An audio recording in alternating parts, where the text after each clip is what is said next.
Meaning of drift. Drift. Drift.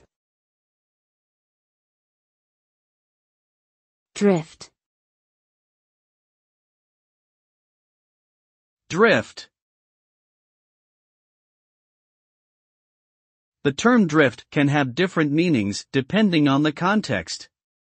In general, it refers to a gradual and consistent change over time of a certain condition or phenomenon.